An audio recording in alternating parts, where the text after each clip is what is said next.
Hello, my dear students, and the rest of the learners. Welcome to part 41 of 95 in object-oriented programming in C++. In this presentation, we are going to continue looking on inheritance with our attention being on what we call the derived classes in inheritance implementation. My name is MemJM, or you can simply call me Emily Swap. What is an derived class? Previously, we said that a derived class is a class that inherits its properties from the base class, and therefore, a derived class contains keyword class, user-defined name for new class, punctuation symbol, colon, access modifier, that is one of public, private, or protected access modifiers. Then we have the user-defined name of the existing class. If a base class as well as derived class have all their members public, these members can be accessed from anywhere that is within or outside the class. Remember, we said that a base class is the class whose properties are inherited by a derived class. And therefore, a programmer would have advantage because a member of the class would be accessed from the main or from another method in a situation where the members of the class is public. That is where all the members of a class are public. But open access keeps data vulnerable and defeats the basic security features of object-oriented programming. That is why it is not advisable to make all the members of a class public. Let the members of a class be private and be accessed only by those classes that will be given permission to do so. Limited access can be accessed by declaring data members private so that they can be accessed through member functions. And therefore, instead of making the members of a class be public, you can make them private, and then you can only allow specific functions to be able to access them. Another method of deriving from base class is by using the keyword private in place of public. Such derivation is called private derivation. The qualifier labels public, private, and protected are used in two contexts. These contexts are as access specifier in the class. Number two, qualifies as to how the derived class has been derived from the base class. The qualifier is included, such as class B being derived from A, that is, from the class A. So in this case, A is the base class, while B is the derived class. Or we can have it as class C, class, then C. Remember, A, B, C, those are just names of classes. And therefore, you have the reserved one class, followed by the name of the derived class, which in this case is C. Then we have full colon. Then we have access modifier, which is private, and then class B. Now, my dear students and the rest of the learners, remember that class B can also be a derived class from another class. For example, in this case, public class A can be the base class, while B is the derived class from base class A. In addition, class C can also be a derived class from another derived class, which in this case is B.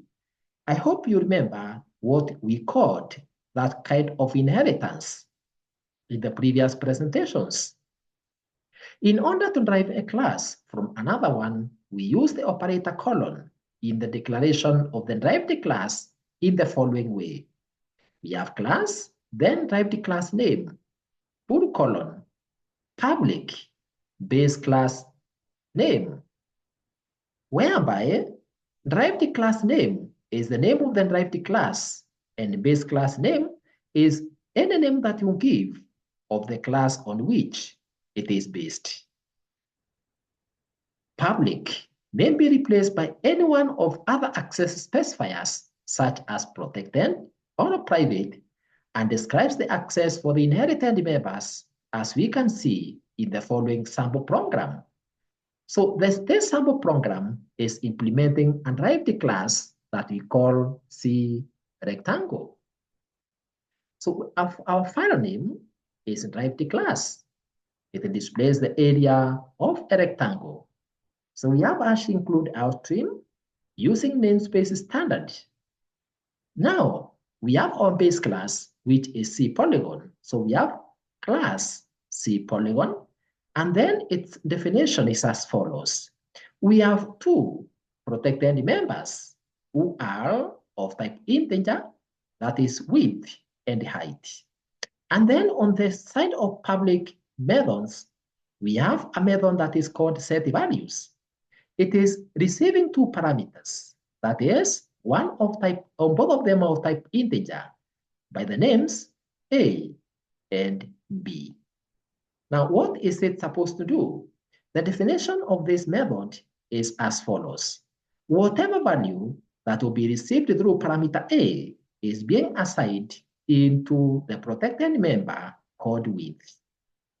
And then whatever value that is received through parameter B is being assigned to the protected member called height.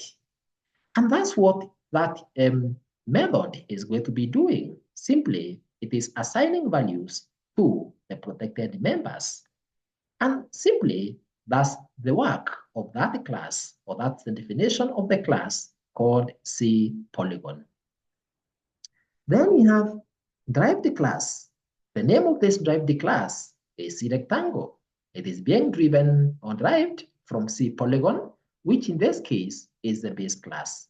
What is the definition of the derived class C rectangle? So this class has a public method called area.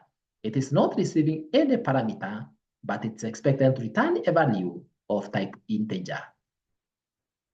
And then simply, whatever values that is going to return as area, whatever value it is going to return as area is the product of the content of the method or of the member, the content of the data member called width, multiplied by the content of the data member called height. So simply, this class contains one method whose role is to compute the area, of the rectangle and return the value to the calling a function. Then in the main program or in the main function, we have the following. We are declaring an instance or an object to be used to manipulate the members of the class called C rectangle. Then we pass to the method called setValues, two values, 10 and 4. 10 and 4. So where is setValues? Once that statement is executed, the compiler will come here, this point, and it will bring two values, 10 and 4. So A will hold 10, while B will hold 4. And therefore, 10 will be assigned to width, and 4 will be assigned to height. Then once this semicolon is executed, the control will be taken back to the main program or to the main function. And then it will move to the next statement. Now this statement is displaying the area of the rectangle. Now what value is it displaying? It is displaying the value that is being returned by the function or by the method called area through the object called rect. So in other words, Once this statement is executed, it will invoke the execution of this method here. So this method will compute the value of width times height, that is 10 times 4, and then return that value as area to the caller. And therefore that value will be brought here to the main function, and then it will be output through this statement. So what will be displayed on the screen is the area of rectangle is, then the value should be returned.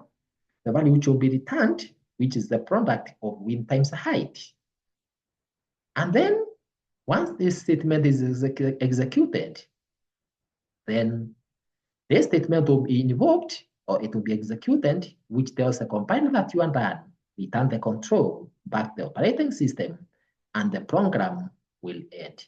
And my dear students, let's now see how this program can be coded, compiled, and executed in C++ editor. So what we are going to do, we are going to start or to load C++ program, and then we code this program just as it is and execute it. Then we see the results. You can copy this program in your exercise book, or you can copy it, or you can type it. You can write this program in your exercise book, or you can type it in your 1D processor. For example, in my case, I'm going to type it in 1D processor. Then I'll just copy my program and paste it in the IDE of C++. So let's load C++ program. So I'll load C++ program in my computer, C++. So here it is. You can follow the process that is applicable to your computer to load your C++. However, my C++ is for Visual Studio 2010, and therefore, this is the process that I'm going to follow. So the name of my project will be derived class.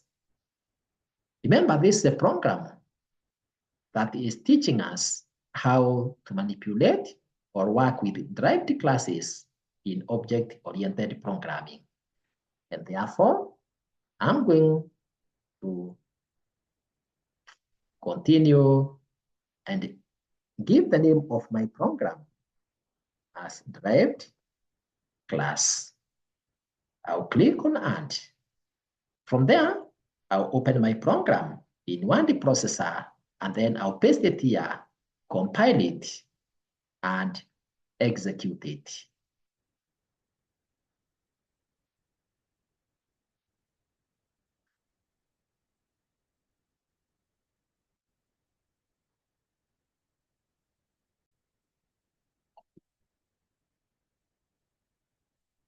So, my dear students and the rest of the learners, let's continue and see how our program will behave.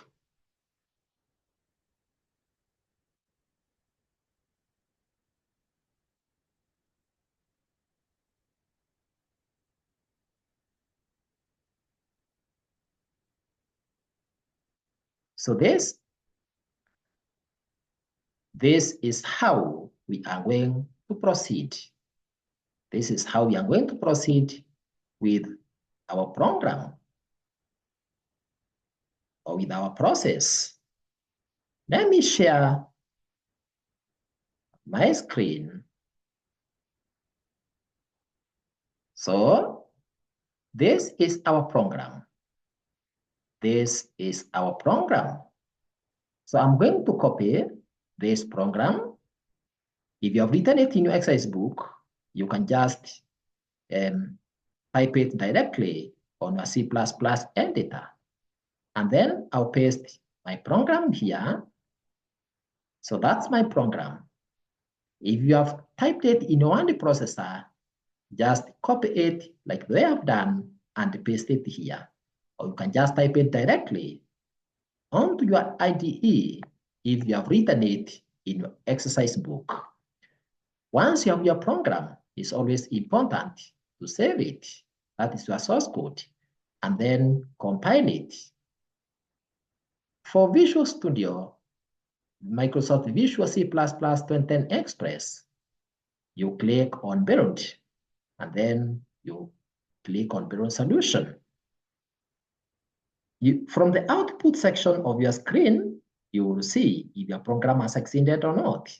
So in our case, our program is successful, meaning the compilation has been done, our source code has been converted to Objective code.